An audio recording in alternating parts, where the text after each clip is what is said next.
California. I drive the Champion Speed Shop Top Fuel Dragstrip. I was actually conceived at this race in 1966 after my dad won Top Fuel here. Name's Pete Wittenberg, driver of the Circuit Breaker Nostalgia Top Fuel car, located in Anaheim. I was born in Brooklyn, and I'm wearing the same pants all weekend because my bags flew out of the truck on the way up here.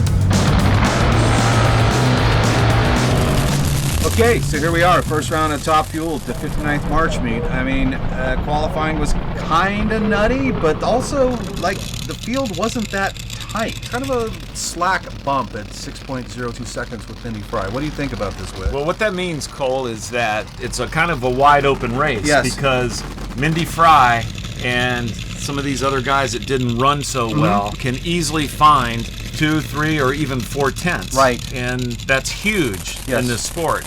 In the first round, Sorokin with Pete Wittenberg here. It's anybody's race is what that means. Right, so Adam Sorokin actually is no surprise how well he qualified, but Pete Wittenberg is one of the race stories. I mean, he apparently has never been in a fuel car until this weekend, right? Yes, apparently he has not. He got his license finalized on Thursday, so here's a total rookie. He's been in the sport for 17 years, crewing on this car, and it's a very interesting story, going up against possibly, in my opinion, the best pure driver at the moment is Adam. So he's and Adam's with a great team, so they're definitely the underdog. Well, as they get ready to stage, I will say this: Wittenberg might be a rookie. This might be his first event, but yesterday he looked very comfortable in the car, and he took to this front engine fueler like a cat takes a taco meat. So here we go. Stage. Oh, here we go. Look, Adam's out on him.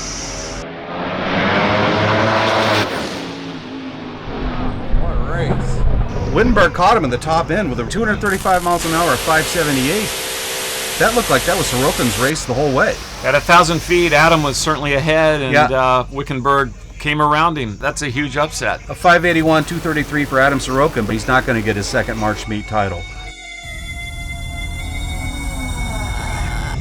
My name's Bret Williamson. I drive Top Fuel car for Mike and Sharon Fuller. I'm from Gilroy, California. I'm usually a goof off, everything's funny, joking.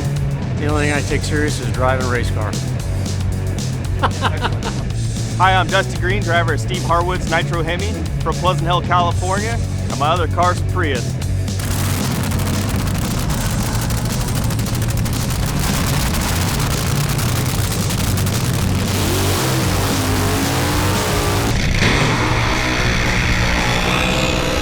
So our next pair is Dusty Green in the Nitro Hemi of Steve Harwood. They made the long tow over the Rockies, and Dusty's really been driving the snot out of that car. He's up against Bret Williamson and Mike Fuller's Forever Young car.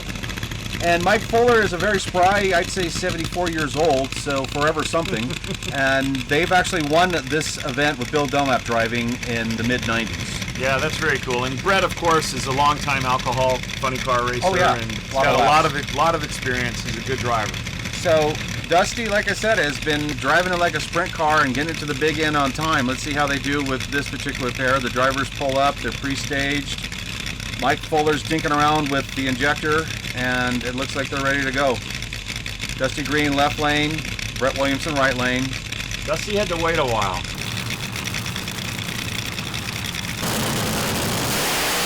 Oh, that might have hurt him. So look at that. Oh my God, a 588 for Dusty Green, but that loses to an inferior 590 by Williamson. Dusty had a 278 reaction time. Obviously, something distracted him on the starting line. And Bret had a 140 light, which in itself is not knocking the tree down. But there's going to be a lot of tension going back over the Rockies after that pass. Hello, my name is Tony Bartone, driver of the Bartone Brothers, #1 three-time champion, Nostalgia Top Fuel car. I drag race because I have a need for speed. Hi, I'm Mendy Fry. I'm from Los Angeles, California. I drive the High Speed Motorsports Top Fuel Dragster. As I started drag racing at 16, raced alcohol dragster in the 80s. Ron Capps chased me around when I was 15.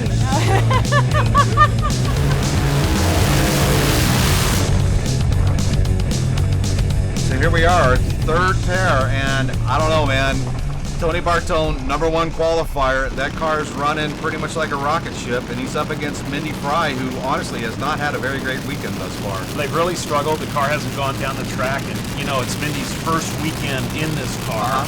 It doesn't matter what she says as a racer. I know her confidence is not 100% at this point. But having said that, this is a great opportunity. You know, they have nothing to lose, everything to gain.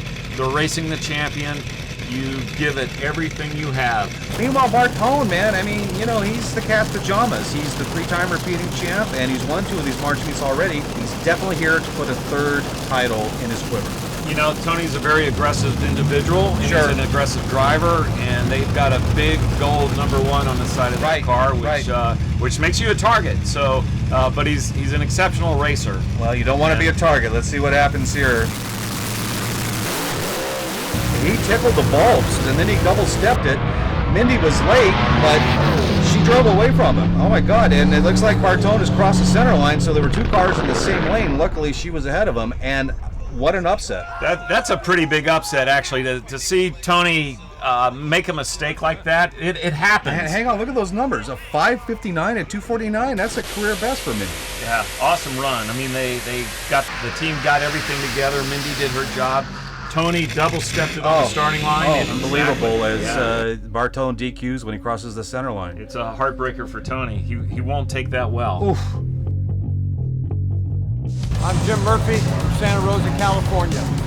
I drive the WW2 Top Fuel Nostalgia Dragster. This year we're going after it, trying to win the 5th to Ty Gartlitz. It's been kind of a monkey on my back. We hope to get it off this weekend as the car is running quite well. I think it's my best shot so far. Rick McGee, I drive the Overtime Special. I'm from Exeter, California. I'm here to have a good time, and I will. I always have fun. Coming up is our 4th pair, and we have another hitter, Jim Murphy, up against Rick McGee, who also is a respectable local racer. You know, I don't know that much about Rick McGee, but he's a good racer. He's local. He's from Central California. Jim Murphy, on the other hand, I got to race against him in Fuel Funny cars. Are you that old? Not as old as he is. He's in his 70s or 80s, maybe 90s. And his crew chief, the great Roland Leong, is certainly in his 90s or even when he's a Centurion. But look how spry he looks also. Yes. Roland, I mean, this is the elixir of youth. Look at how young these guys look, and they've been doing it forever. It's a very professional team with Roland. Roland's one of the best in the business. Indeed. All around. You know, whether it's this or NHRA, wherever, Roland is a winner. Well, think about this as a winner. This is the 50th anniversary of him winning the March meet in 1967 with Mike Snively driving. How epic is that? If he could repeat 50 years later. I mean, look at the guy. It's so cool. It's amazing. But let's see, you know, it's a drag race. You don't give a winner out. You don't give a trophy until it's run. But this is definitely the team to beat now. Well, they're #2 qualifier, and McGee, I'm telling you, he's always capable of going rounds. I mean, that is a rock-solid blue-collar operation. They call it the Overtime Special because these guys work late in the fields to pay for this fuel car. And let's see how it shakes out against Murphy. McGee is out of the groove and in trouble.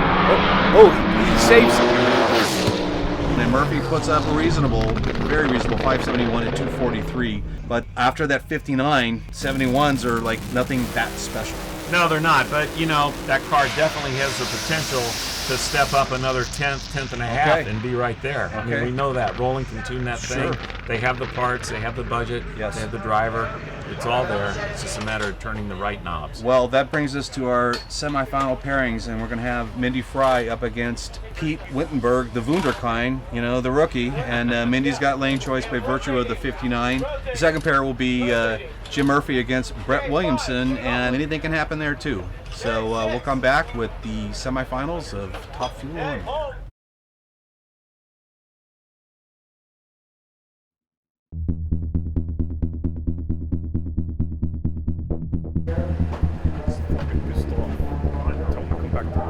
Tomorrow. Not here tomorrow. We'll wait. It's locked. It's locked.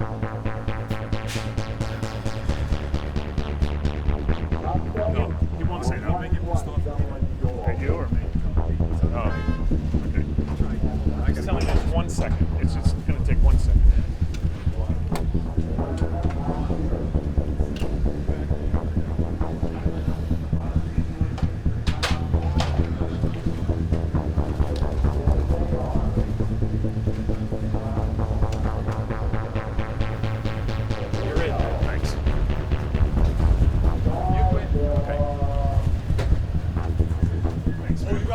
rookie. Yeah.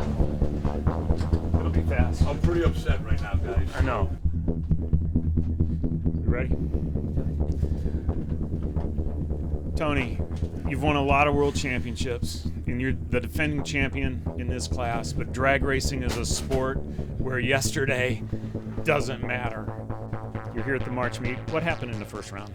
Well, I went up to the line and trying to cut the tree down. I double-stepped it, unloaded the chassis, stepped back on it, and boom, the rest is history. He was gone anyway, crossed the center line. I'm aggravated, disappointed, pissed off at myself, let down the guys who work hard, let down the crew chief. I take this seriously, and I'm upset right now, to say the least. Drag racing is such a mental sport, and losing is something that can stay with you for a long time. It's very hard to get back in the game, but Tony Bartone has won many championships. At the next race, this will be the car to beat. Thank you. Okay, thanks, man.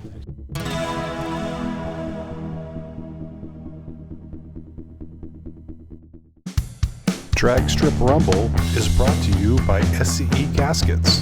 SCE makes the widest range of head gaskets.